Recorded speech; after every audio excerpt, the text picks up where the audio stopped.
मैं नरेंद्र कुमार, राय college of education. आज मैं आप लोगों को स्मृति मेमोरी से संबंधित पाठ को बताने जा रहा हूँ।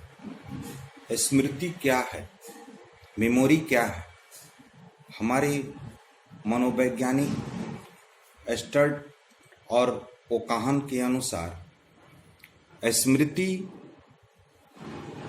एक जटिल शारीरिक मानसिक प्रक्रिया है। जब हम किसी वस्तु को छूते हैं, देखते हैं, सुनते हैं या सूंघते हैं, तब हमारी ज्ञान वाहक तंतु उस अनुभव को हमारे मस्तिष्क के ज्ञान केंद्र में पहुंचा देते हैं। ज्ञान केंद्र में उस अनुभव की प्रतिमा बन जाती है, जिसे छाप कहते हैं। यह छाप वास्तव में उस अनुभव का स्मृति चिन्ह होती है, जिसके कारण मानसिक रचना के रूप में कुछ परिवर्तित हो जाता है। यह अनुभव कुछ समय तक हमारे चेतन मन में रहने के बाद अचेतन मन में चला जाता है। बच्चों, मैं आपको चेतन और अचेतन मन भी क्लियर कर देता हूं। मन के 2 भाग या 3 भाग होते हैं, जिसे हम कह सकते हैं चेतन मन, अचेतन मन और न चेतन है और न चेतन है अर्धचेतन मन।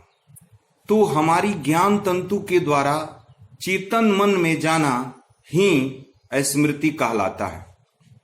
हम उस चीज को भूल जाते हैं और अपने अचेतन मन में संचित करते हैं। हमारे मनोवैज्ञानिक जेम्स के अनुसार स्मृति उस घटना या तथ्य का ज्ञान है जिसके बारे में कुछ समय से सोचा है, पर जिसके बारे में हमको चेतना है कि हम पहले विचार या अनुभव कर चुके हैं। हमारे मैकडूगल के अनुसार चेतन के बारे में बताऊंगा कि स्मृति से तात्पर्य अतीत की घटनाओं की कल्पना करना और तथ्य की पहचान कर लेना ही अतीत का अनुभव है। हमारे और भी बहुत सारे मनोवैज्ञानिक हैं जो स्मृति के बारे में बताए हैं, मैं आपको बताऊंगा। बच्चों, मैं अब आप लोगों को स्मृति की विशेषताएं या आप कह सकते हैं कि अच्छी स्मृति की विशेषताएं। तो हमारे एक मनोवैज्ञानिक हैं जिनका नाम है स्टाउड।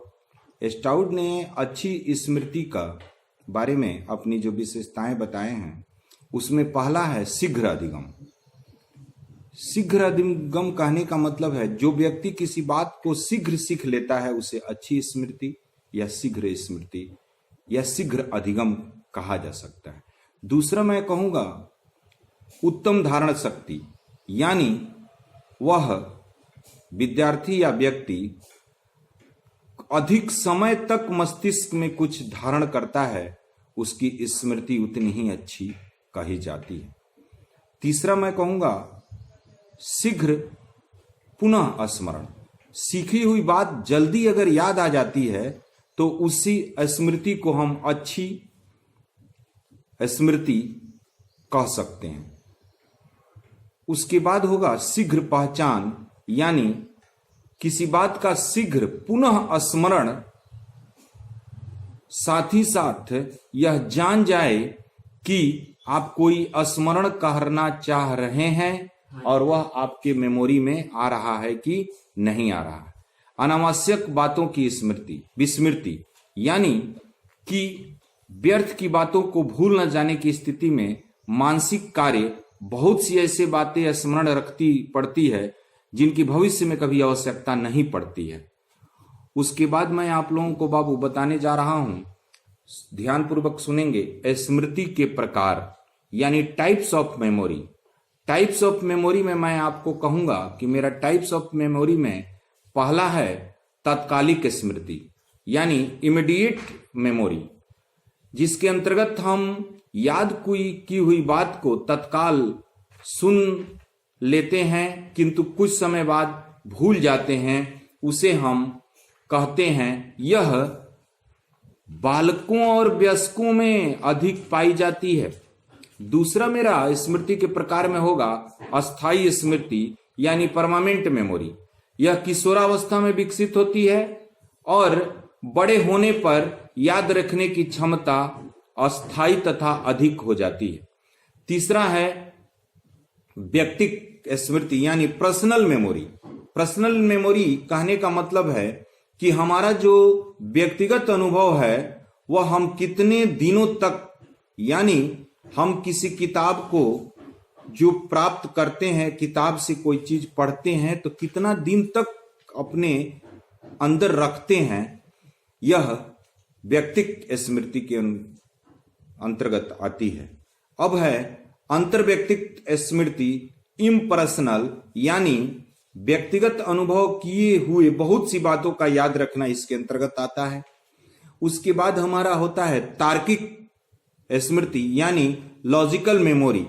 लॉजिकल मेमोरी कहने का मतलब हुआ कि हम वस्तु के औचित्य पर तर्क वितर्क और स्मरण रखते हैं। उसके बाद है एक्टिव मेमोरी यानी सक्रिय स्मृति। इसके अंतर्गत हम बहुत से पूर्व में प्राप्त सीखने वाली चीज जो हम सीख चुके हैं उसको याद रखते हैं। यानी अगर कोई बच्चा है निबंध से संबंधित प्रश्नों का उत्तर देता है तो इसके अंतर्गत आता है। इसके बाद है मेरा यांत्रिक मेमोरी यानी मैकेनिकल मेमोरी। मैकेनिकल मेमोरी यानी हम रटते हैं, बार बार उसको अभ्यास करते हैं। जैसे हम पहाड़ा रटते हैं, वर्ग घनमूल रटते हैं, कोई सूत्र रटते हैं, और हम अपने मैकेनिकल मेमोरी यानी कि यांत्रिक स्मृति के द्वारा इसको रट करके अपने स्मृति में रखते हैं। इसके बाद मेरा आता है निष्क्रिय स्मृति, यानी कहने का मतलब है कि सीखी हुई कुछ चीजों को हम अपने मस्तिष्क में निष्क्रिय रूप से पड़े रहना देना चाहते हैं, निष्क्रिय स्मृति कहलाता है। उसके बाद आता है वास्तविक memory, real memory. Real memory कहने का मतलब कि हमारे पास जो भी विवेक और बुद्धि, और हम अपने विवेक और बुद्धि को कैसे प्रयोग में करते हैं और कैसे विभिन्न घटनाओं को, कैसे किसी नियम को पढ़ करके याद रखते हैं। जैसे बालक न्यूटन द्वारा निर्मित नियमों को पढ़कर समझता है और उसे आत्मसात कर लेता है, यानी कि उसके पास रियल मेमोरी है। अब मैं आप लोगों को अगला मेमोरी के बारे में बताऊंगा। जो अगला मेमोरी होगा हम लोगों का, और वह है शारीरिक स्मृति।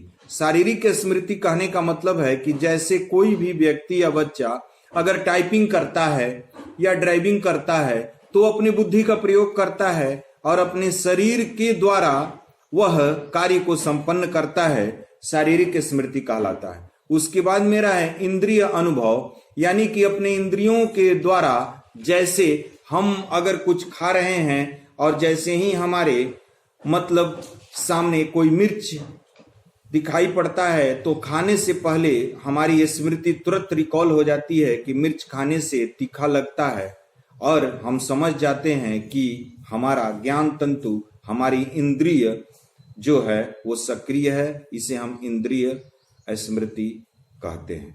थैंक यू, धन्यवाद।